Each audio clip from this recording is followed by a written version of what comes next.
Hey guys, welcome back. It is your favorite Gimp with a Lip, and I am back with a little bit more of a more fearful sacrifice. We're going to jump right back into where we left off. Actually, not right back into where we left off. Few things did happen. I played through the rest of the first turn off camera. Not much did happen. Moved a few units around. Moved up a little infantry over here, but we are short. One cavalry Union unit over here that was able to be taken out. It was the one that got shook earlier, and they finally broke, so they're off the table.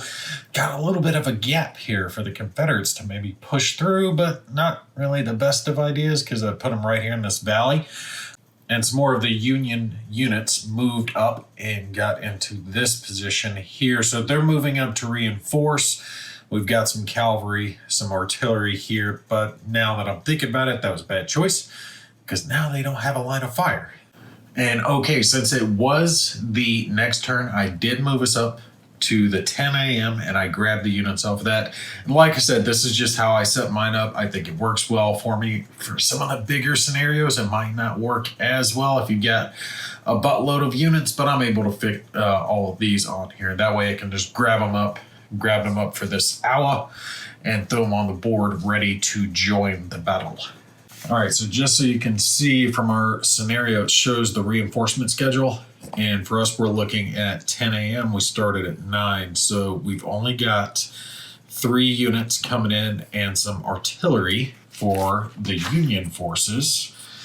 We've got those set right here. 3 actually pretty well, 2 good and 1 kind of crappy infantry and some decent artillery coming in, but they are coming in here way into the south.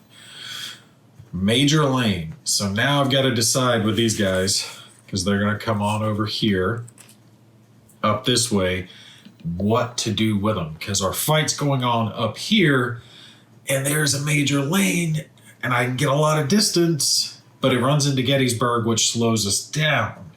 So I can either cut them up and then take this lane over, or go through the city, and neither one is really that fast because going this way, that's only half a movement point per hex. But when we get up to about here, it becomes 1. Same thing going across these lanes. So we would get farther here at first, but then slow down and be farther back. So I've got to decide which way I'm going to go with it. The Confederates are actually a little better off as far as their reinforcements. They have 3 units of infantry that are coming in, and they're all coming in together, a 10, an 8, and a 6 as far as strength points are concerned. And they're coming in on this lane right here behind where our artillery is already set up. On the next turn, we're actually going to add some more division cards, which will change things up just a little bit. So I already did set up my draw deck. Remember, I'm doing it just a little bit different. A few less cards, the event cards going into it, but we're all good. So I've already got that set for us to draw from. And remember that you need to leave out cards if you want to have extra bombardment there at the start. Trying to keep it even, because if I do that now, well, I really don't think I can keep doing it too much anyway. But regardless, the Union is really bad. I made some bad choices for their artillery. I pulled them back too soon. Didn't put them in good positions. Yes, they're guarding this ridge, but the Confederate forces aren't up there yet. There's the slope going on here, so from where they're at, they can't see anybody to fire. So that kind of sucks. They got their troops in the way anyway, so they really don't have anyone to shoot at. These Confederates can fire over and hit these guys because there's, like I said, it's kind of a slope like this with the Confederates on the bottom and the Union forces are kind of midway up that slope. So they are above, but there will be a negative modifier for these guys firing over, with the exception of this one. Regardless, I didn't want to leave out any cards, give them extra shots, because that would just hurt the Union too much. All right, so like I said, we are good. I've got everything set up, card draw all picked out, so we can go to our bombardment phase. Artillery here, ridge, can't hit, so that kind of sucks for them. They need the Confederates to hit the top of this ridge to be able to get their shots off, so that sucks. Sorry, guys. I keep looking at these cavalry because I'm like, I know there's got to be something there, but no, that's all cavalry. They can't get any artillery shots, so it is what it is. For the Confederates, though, I think we're definitely going to go with Pegram like we did last time, but I'm going to divide the shots out a little bit. Try to do as much damage as possible. One down over here, because the Union troops all do have good cohesion. I got to give them that. The cohesion rating on some of these Confederate troops is really bad. But theirs at 4, it's actually really good. So if I fire this one here, that's 5 hexes, 1, 2, 3, 4, 5. And he can fire down here and not be over the troops. So that's 1 less negative modifier because they're all getting a negative modifier for this being dismounted cavalry. So take 1 over to here. And then I've got 8 worth of mixed and 8 worth of smooth bore. And I'm trying to figure out where would be good to try to put the shots. Smooth bore, I'm probably going to have to go for one of the closer targets because it's only 5 hexes before it becomes long range, and I don't want him to get a long range penalty. So it's 1, 2, 3, 4 there. 1, 2, 3, 4, 5, or 5. Okay, yeah. He can hit any of those. Or, see, 1, 2, 3, 4, 5. He can hit down there.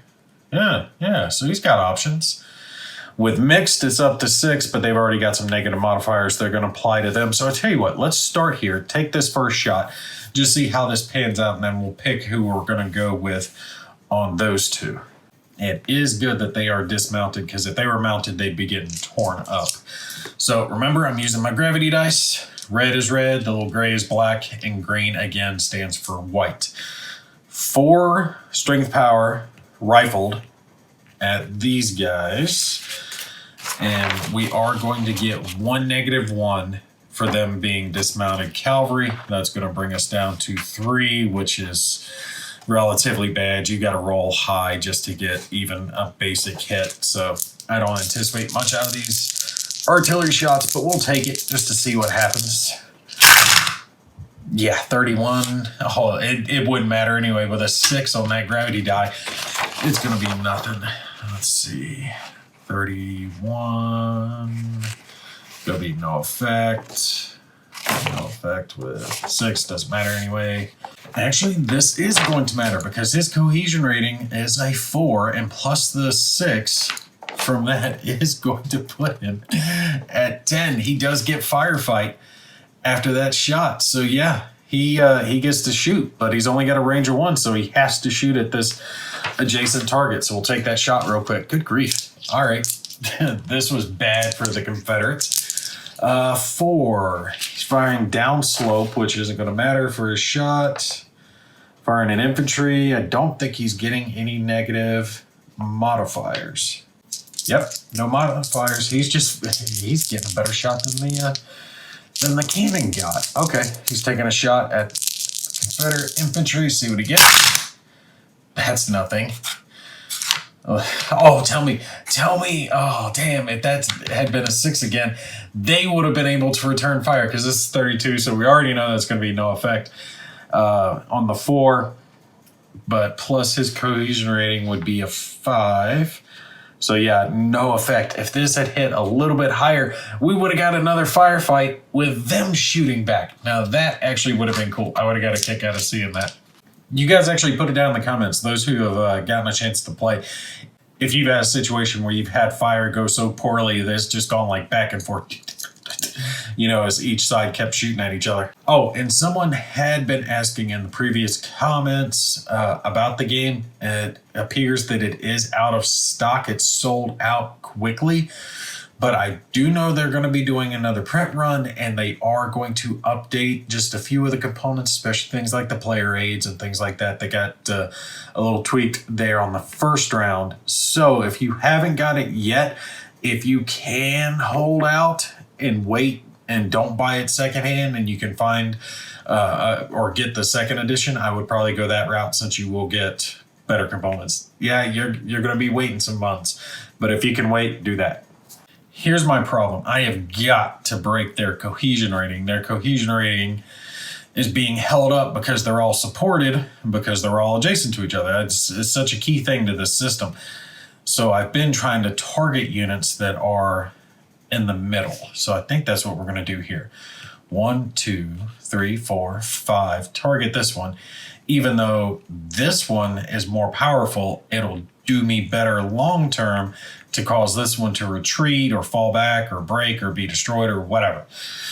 So we're going to do that. We're going to have 8 mixed artillery firing at this fella, seeing if we can push him back or get something going on. And we know we're getting 1 negative shift for them being dismounted. We're getting another negative shift for firing over units because we are directly firing over units this time because these guys are at level 4. He's at level 5. So boom, definitely getting the negative shift. So that's 2 negative shifts, and I do believe that's it. Yeah, okay. Just the 2, so that's going to bring us from 8 and 9 down to 5. Oh, that is so horrible. We were up to there, and then we get dropped all the way back to here. And that is a huge difference in how easy it is to be able to get damage through. I mean, look at that. It's all the way up here. You know, you just have to hit in the 20s somewhere to get at least some type of effect. But at 5, you got to hit at least, what is that, 34 or better. And I have not been hitting 34 or better. All right, let's roll. See what we're going to get on it. Big money, big money, big money, no money. Okay, we got something, but I guarantee you that's going to be crap because this keeps coming up 6. 45. 45 is going to put us at just effective right there. If we had gotten just a little bit higher, would have got the R instead. All right, so could have caused some damage, but we're not going to because his cohesion rating puts us all the way up and he just barely gets the firefight. Look at this crap. Oh, this is killing me. This is so killing me right now. I can't believe it. Both times I fire the cannon. Maybe I shouldn't even fire the third cannon because this is not going good. Yeah, see, with their cohesion rating being a 4, I've got to have nothing higher than a 1 if I'm down here in the E if I want any result on it. Damn. That's bad. All right. We'll have him, doesn't really matter which one he's firing at, just straight across. See if he gets anything. He needs a very specific roll. And yeah, that's nothing. Okay. Yeah, I know I don't even need to check that because look at that. That came up low this time again when they returned fire, so he's not getting a chance to fire back. All right. Last cannon, we'll have him fire at someone different. We'll go for the middle target over there. 1, 2, 3, 4, 5. Yeah, so dismounted, firing over infantry because he's at level 6. My infantry at level 5. So yeah, he's getting that with smooth bore, but he is within effective range, so he's not getting any penalty for long range fire. So yeah, it looks like it's just the 2 negatives for 8, which again is going to put us down to 5, which means it's going to be hard as hell to get any damage through. I should have combined the artillery fire as the only way to get anything decent through. Oh well. 4, 4, 4. Ha! Interesting. That's probably going to be no effect across the board. I can almost guarantee it at this point. All right, 44. 44. Where are you at, 44? That's going to be effective, just barely, but that cohesion rating is going to kill me because that's going to be 8, which is going to be no effect. If Yeah. Even if I'd gotten one higher to bump in there, it still would have been no effect. You have got to break that cohesion rating. Yeah, that's what I am quickly learning about this system, is that cohesion rating and bringing it down any way you can, especially splitting troops off. That's key. That is just key to being able to get anything through, because a cohesion rating of 4 makes these guys almost just impossible. I think I need to stop trying to shoot and just straight going for the charge. Just go for the assault and let them beat the hell out of each other and just see what happens. Anyway, I knew this was going to be a quick video. We've got the preliminary stuff out of the way so we can start drawing cards on our next turn. But I did want to back up the camera for a little high view here to point out the fact that that cavalry there, right there in that little line, they're doing good right now because the Confederate reinforcements have much less distance to travel to actually get stuck in. But like I was saying, these Union guys, it's going to take them a couple of turns of full movement just hauling ass trying to get their butts up there. But on top of that, if I give like division orders, right? If I'm giving them movement orders and I don't roll well, then I have to give them movement orders as well, right? So if it's division by group instead of division by brigade, it can really throw stuff off because maybe these guys are already in there and I want them to attack, but that means they get less movement points. So they're only going to move a few hexes instead of the many hexes that they can. And these reinforcements really got to get like up here somewhere.